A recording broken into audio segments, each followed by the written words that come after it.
that now rings in my head. He said, to become a student of history is to become a Catholic.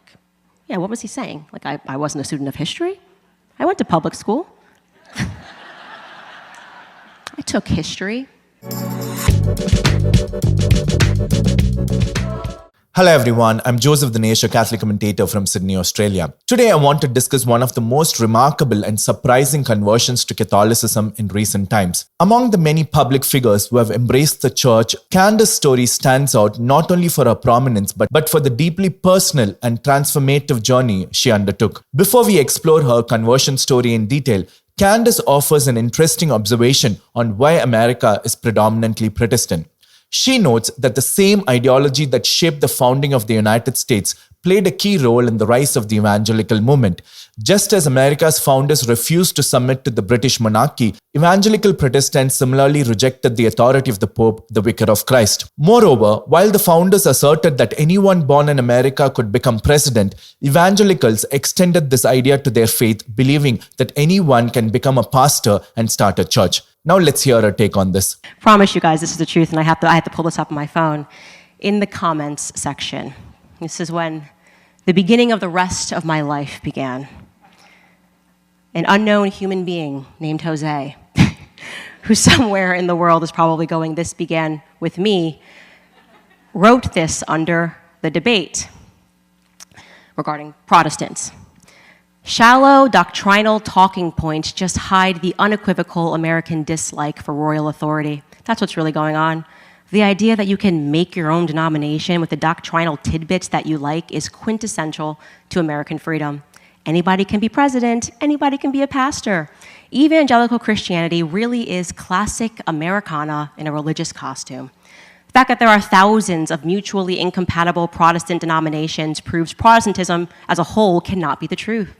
It was politically convenient for the Northern European powers when it popped up to rival Rome, and then it adapted beautifully to the character of American society.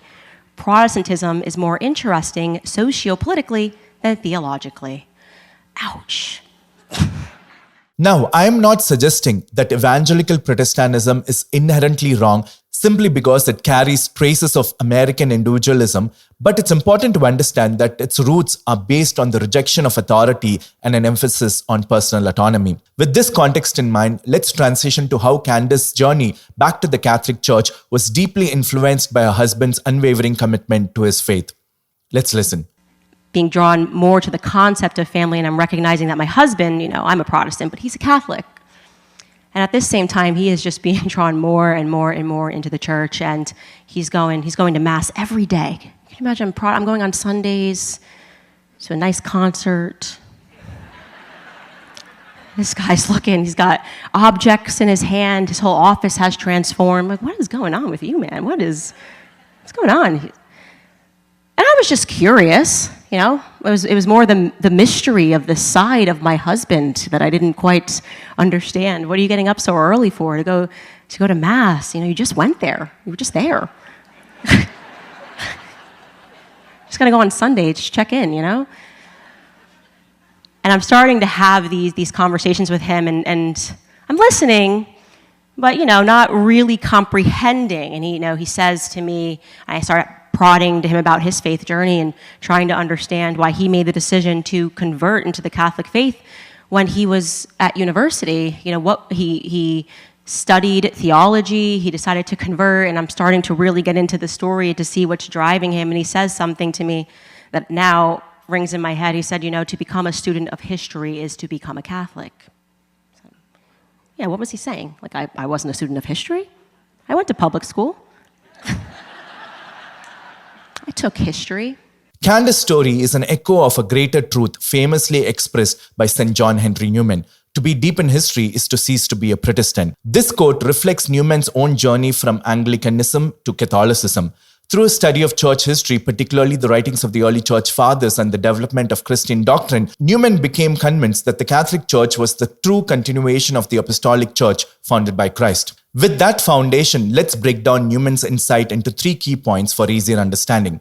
Many Protestants reject the idea of apostolic succession because they believe that the institutional Catholic Church, particularly during the Middle Ages, became corrupt. Reformers like Martin Luther and John Calvin viewed practices such as the sale of indulgences and the power of papacy as evidence that the church has strayed from its apostolic roots. But Newman acknowledged the reality of corruption in the church throughout its history, but believed that this did not undermine the church's divine mission or its apostolic succession. He understood that because the church is composed of human beings, it is prone to moral failings and institutional corruption at times. However, Newman believed that the church as a divinely instituted body guided by the Holy Spirit could withstand and overcome these moments of corruption. Second, Protestants tend to view the development of doctrine with suspicion, believing it opens the door to potential error or heresy.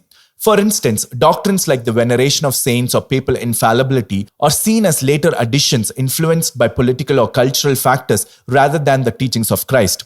As a result, many Protestants prefer to adhere strictly to what they believe are the original clear teachings of Scripture, rejecting the possibility of doctrinal evolution. Newman, on the other hand, believed that Christian doctrine develops in an organic way, much like a seed growing into a tree. The core truths of Christianity, which were revealed by Christ and taught by the apostles, do not change, but the church's understanding and articulation of these truths evolve over time. He argued that this development is necessary as the church encounters new situations, cultures, and challenges, leading to a deeper and more nuanced understanding of the faith. Thirdly, Protestants adhere to sola scriptura, the belief that Scripture alone is the ultimate authority in matters of faith and doctrine.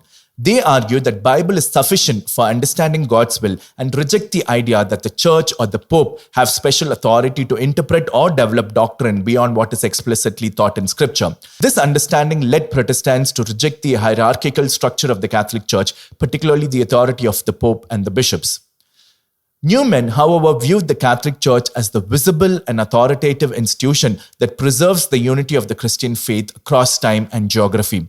For him, the Catholic Church's hierarchical structure, with the Pope at its head, was established by Christ to ensure that the Church could govern and maintain the unity of doctrine and practice.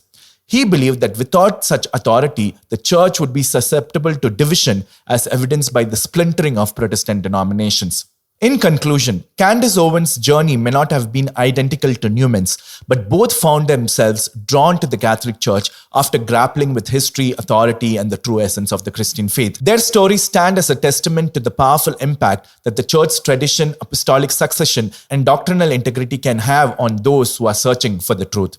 I hope this video was helpful. Let me know your thoughts in the comment section. God bless you.